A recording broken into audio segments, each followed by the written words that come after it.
Assalamualaikum warahmatullahi wabarakatuh. Welcome back to my English channels. In this videos, we'll be talking about subject and predicate in English. Subject and predicate in English is a very basic knowledge when we want to talk about academic writing. Kenapa perlu membahas ini? Kalau kita mau mengetahui tentang writing academically in English, we need to build a sentence. Ya, kita perlu membentuk kalimat yang benar. Dan kalimat yang benar itu, kalimat yang baik itu terdiri atas dua bagian utama. First is what we call as subject, and the second one adalah predicate. Ya, kita sudah mengenal istilah subject, predicate dalam bahasa Indonesia, tapi kita kesampingkan dulu knowledge kita tentang itu. Sekarang kita akan membahas tentang subject and predicate in English. Right? So what is subject in English? Apa yang dimaksud dengan subject? Subject itu adalah apakah sesuatu yang menjawab pertanyaan who, siapa, atau apa yang dibicarakan oleh kalimat tersebut. Oke, sementara predicate adalah bagian yang menjelaskan apa yang subjek lakukan, apa yang subjek kerjakan, atau apa yang terjadi pada subjek pada kalimat tersebut. Gitu. Ya, let's see the example. Mr. Davis works in a factory. Di sini, siapa yang dibahas di dalam kalimat? Yang dibahas dalam kalimat adalah Mr. Davis. Dan apa yang terjadi atau apa yang dibahas tentang Mr. Davis? Yaitu pekerjaannya di sebuah pabrik. Ya. Next, a cute little kitty is drinking milk in a kitchen. Is drinking milk in a kitchen. I miss in here. That's okay. Yang ini, a cute little kitty, adalah subjek dari kalimat karena ini adalah sesuatu yang kita bahas pada kalimat ini. Dan apa yang dilakukan oleh subjek? Dia sedang meminum susu di dapur. Okay, so you need to understand that these two parts build a good sentence. Jadi kalau Anda ingin membuat sebuah kalimat, make sure, pastikan bahwa kalimat Anda itu sudah memiliki unsur subjek dan predicate. Ya, or otherwise your sentence will be broken gitu. You miss some parts of the sentence. It's not a complete sentence. Okay? Kita ke subjek satu-satu kita bahas ya. Nah, subjek itu ada yang complete, guys, ada yang simple, ada yang compound. Kita bahas dulu dari yang complete. Apa maksudnya subjek complete? Itu kesemuanya. Ya, a complete subject is the noun, kata benda atau kata ganti kata benda. Pronoun itu kata ganti kata benda. Dan semua kalimat yang ada di sekitarnya. Kita lihat contoh kalimat. A big white house in the corner of the street was robbed last night. Ini contoh kalimatnya. Kita bagi dua, karena seperti saya bilang tadi, satu kalimat itu terdiri atas dua unsur kalimat, unsur utama yaitu subjek. Jadi bagian yang digaris bawah ini adalah subjek, yang tidak digaris bawah ini adalah predicate. Ya. Jadi semua ini yang digaris bawahi ini namanya subjek yang komplit. Komplit, kenapa komplit? Iya, di dalamnya ada kata sifatnya, ada modifiernya, gitu ya. Ada keterangan tambahannya seperti keterangan tempatnya dan segala macam. Jadi sudah masuk kata bendanya dan pelengkap-pelengkapnya dan informasi-informasi tambahan. Itu dia a complete subject. Yang kedua adalah a simple subject. A simple subject is the main noun. Kalau simple subject berarti kita fokus ke kata benda utama atau kata ganti kata benda utama itu aja yang ada di dalam complete subject tadi. Contoh, a big white house in the corner of the street was robbed last night. Itu hanya menceritakan tentang rumah pada intinya. Ya, jadi kata benda utama yang dibahas di kalimat ini adalah rumah. Lalu dikasih penjelasan. Modifiernya adalah big, white, gitu ya. Lalu in the corner. Lalu in the corner of the street. Right? Lalu apa yang dimaksud dengan compound? Kalau dia compound berarti subjek kita terdiri atas 2 atau lebih yang digabungkan oleh kata hubung. Conjunction ini artinya kata hubung. Let's see. Thomas and his classmates went for a study tour last semester. Jadi ada 2 nih subjeknya di sini yang dihubungkan oleh kata hubung and. Jadi subjeknya, kata bendanya Thomas, satu lagi his classmates, teman-teman sekelasnya. Gitu. Jadi kita ulangi, ada complete, ada simple, ada compound. Yang complete berarti kesatuan secara menyeluruh, simple berarti kata benda itu aja, compound itu berarti kata benda yang digabungkan. Ya, itu dia subjek dalam kalimat. Kita ke predicate. Predicate juga ada yang complete, ada yang simple, ada yang compound. Let's see. Kalau dia complete predicate itu adalah bagian kata kerja dalam kalimat tersebut, lalu juga semua kata-kata yang mengelilinginya. Gitu. Jadi kita akan bahas lebih lanjut tentang the verb ya. Miss, verb itu apakah kata kerja saja? Nanti kita akan bahas. Istilah verb dalam bahasa Inggris itu cukup luas, nanti ada penjelasannya lebih detail. Jadi predicate itu consists of verbs with all of the words around, termasuk penjelasan dan modifiernya. Contoh, he had been working so hard. Ini udah jelas subjeknya he, ini pronoun kata ganti ya, kata ganti kata benda. Yang digarisbawahi adalah predicate yang komplit karena selain ada verb phrase di sini had been working, juga ada so hard. Ini keterangan adverb of manners ya. Jadi komplit lah dia, ada penjelasannya, ada verbnya, ada penjelasannya. Kalau yang simple berarti a simple predicate yang terdiri atas main verb saja atau verb phrase saja yang ada di dalam complete predicate tadi. He had been working, itu aja. So hardnya, keterangannya ini nggak dimasukkan. Terus kalau yang compound sama seperti noun tadi berarti dia ada temannya, ada predicate-nya satu lagi yang digabungkan oleh conjunction. Conjunction tadi kata hubung. He worked so hard, practiced every day, and finally won the competition. Jadi ada kata kerja work, practice, ini harusnya pakai D ya, karena sama-sama past tense harusnya. And won. Gitu. Oke? Work, practice, ini harus ada D-nya, karena verb to, verb to, verb to. Alright, kita ke practice 1.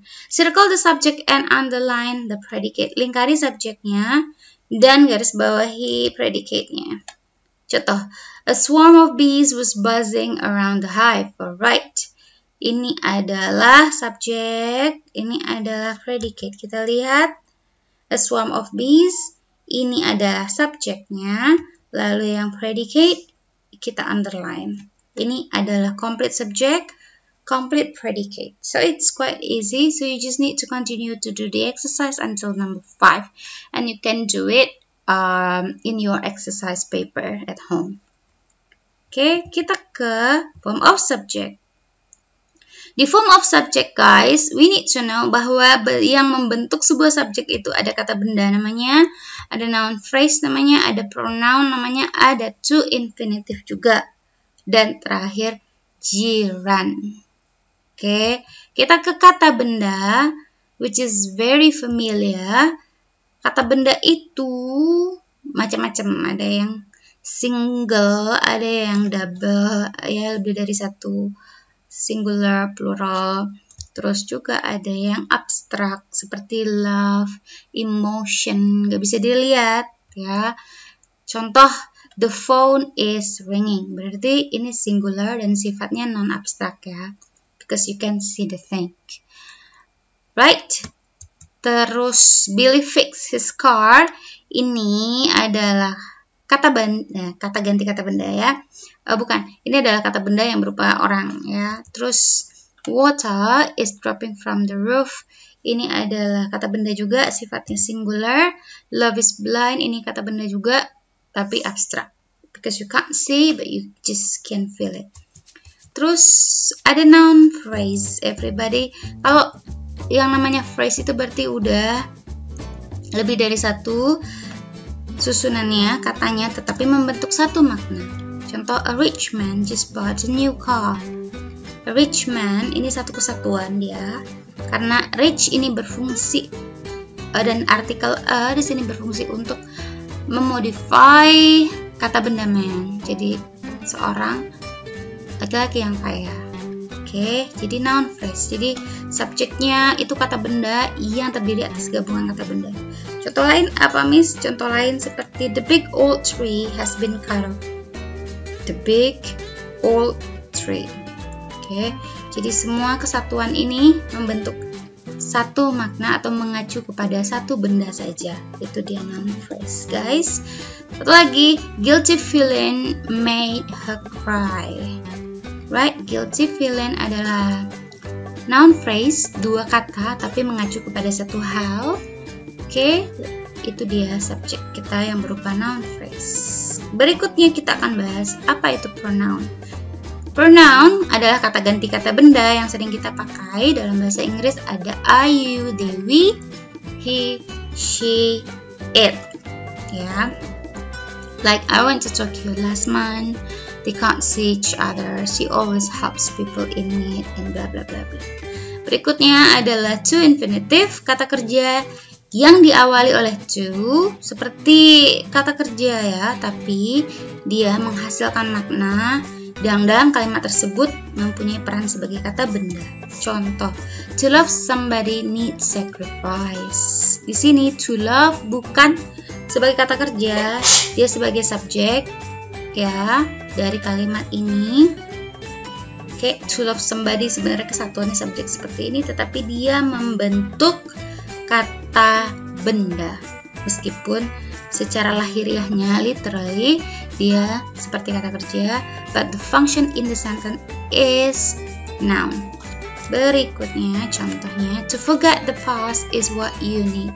Untuk melupakan masa lalu adalah sesuatu yang kamu butuhkan. So to forget here is not the verb, but this is the subject of the sentence, so it function as a noun.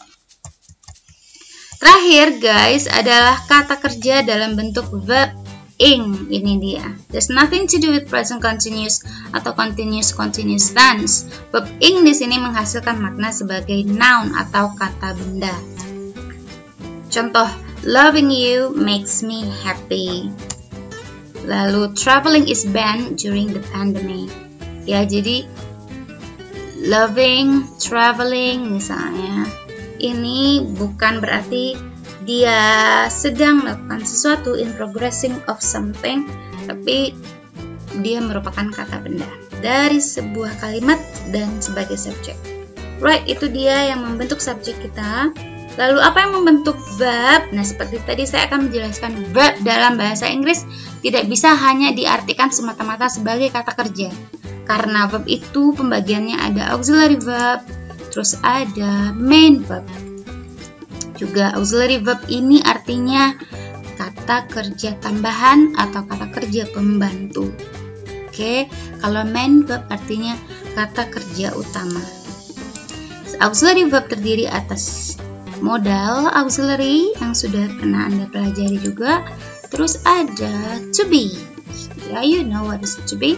Kita udah sering mendengar to be ya. Jadi semuanya ini masuk dalam kategori verb.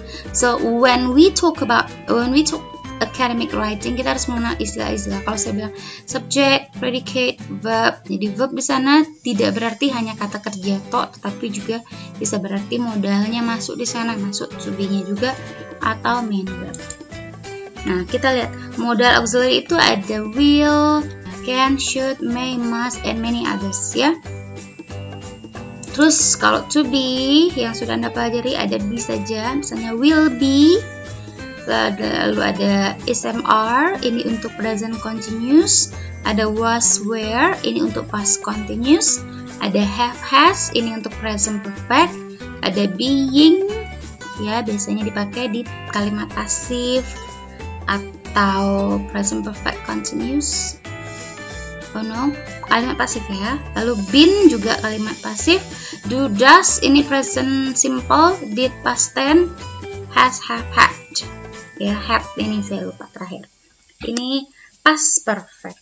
Oke, lalu ada main verb seperti go, goes. Ini kita pakai di kalimat present simple. Going kita pakai di present continuous. When kita pakai di past tense. Gone kita pakai di kalimat perfect. Oke. Dan semua ini kalau digabungkan antara modal, to be, main verb, ya, bisa membentuk yang namanya verb phrase, atau dia bisa berada dalam satu tenses. Misalnya to be gabung sama verb verb ing, jadi is working present continuous, was working past continuous, will be working future continuous, must be working ini modal continuous ya.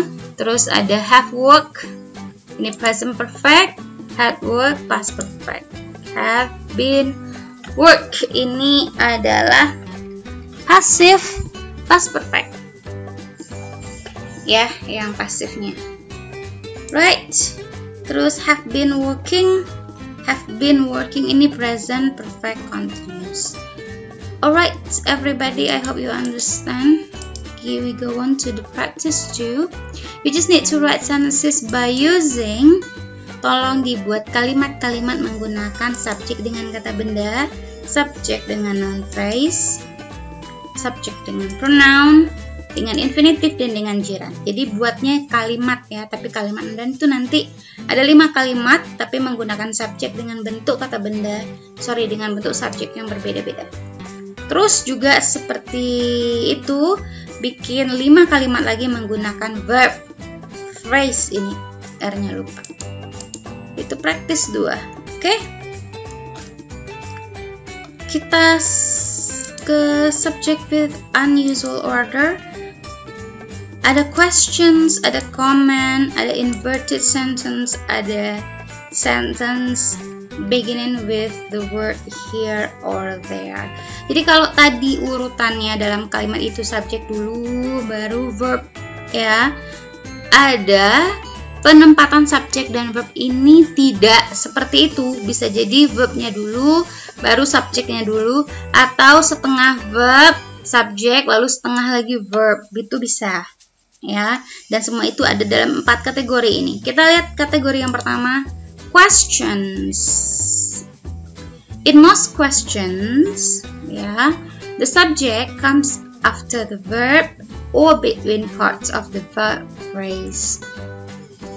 Gitu. Jadi hampir kebanyakan kalimat tanya itu subjeknya ditaruh setelah kata kerja atau di antara bagian-bagian dari kata kerja, frasa kata kerja. Contoh, are you happy? Ini mana yang verb, mana yang subjek? Verbnya are, you-nya subjeknya di sini. Jadi kebalik ya. Terus di sini you is the subject, are is the verb ya, you know it. Do you like me? Nah ini verb phrase ya, karena ada auxiliary verb, ada subject, ada main verb. Oke, gitu udah. Kita ke comment sekarang. Comment itu adalah kalimat perintah. Nah, biasanya subjeknya itu you do this, you do that, tapi it doesn't appear in the sentence because it is implied or understood. Tidak disebutin, misalnya close the door, I mean you close the door, tapi tidak disebutkan you-nya, tapi it is implied. Kalau orang bilang ke kamu close the door, berarti yang ditunjuk adalah kamu, berarti subjeknya di situ tersirat, ya. Terus ada inverted sentence. Namanya inverted sentence. Somehow we don't have this kind of sentence in bahasa Indonesia. Ini juga adalah subjek yang datang setelah kata kerja. Biasanya dipakai di dalam prosa atau karangan-karangan. Misalnya, down the street live the man and his wife. Di ujung jalan hiduplah seorang laki-laki dan istrinya. Kita punya juga ya dalam bahasa Indonesia, tetapi ini more common in English because ya itulah ya, you know what I mean. Gitu. Jadi di sini dia kenapa jadi inverted sentence? Karena diawali oleh preposition.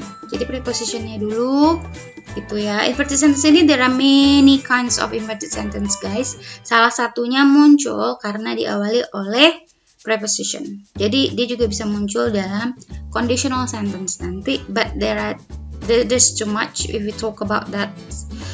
Ya, jadi ini salah satunya aja. Jadi kamu mungkin nanti bisa lihat di dalam teks, oh ini kok kebalik. Harusnya the man and his wife live gitu. Enggak, tapi dia memang begini susunannya karena diawali oleh keterangan apa ini? Keterangan tepat ya, atau preposition. Terus kita ke sentences beginning with the word here or there. Tuh. Jadi kalau dia diawali oleh here or there, ya subjeknya mengikuti kata kerja seperti there were many people in the market. Ada banyak orang di pasar. Ada ini tidak bertuan dia karena dia itu berupa verb, maka subjeknya ditaruh sesudahnya.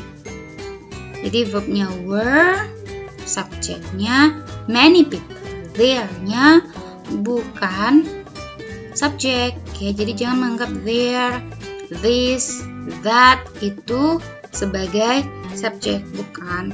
Yang subjeknya ada di akhir atau setelah kata kerja. Oke, ini namanya juga kalimat subjek yang berada pada unusual order, tidak sesuai seperti ini. So let's practice. In the following sentences, underline the simple sentence, the simple subject once. Jadi yang simple subject itu garis bawahi sekali, ya. Lalu circle the verb or verb phrase. Lalu lingkari bagian verbnya. Lalu if the subject implied, kalau subjeknya tersirat, kamu tuliskan you di samping kalimat tersebut. Contoh, do you know anything about rock climbing? Apakah kamu tahu apapun lah itu tentang rock climbing, panjat tebing? Terus kita ketahui bahwa you adalah subjek dan ini adalah verb phrase. Okay, you please continue the exercise until number 6. And that's all our lesson for today. Thank you for your attention and have a nice day. Assalamualaikum warahmatullahi wabarakatuh.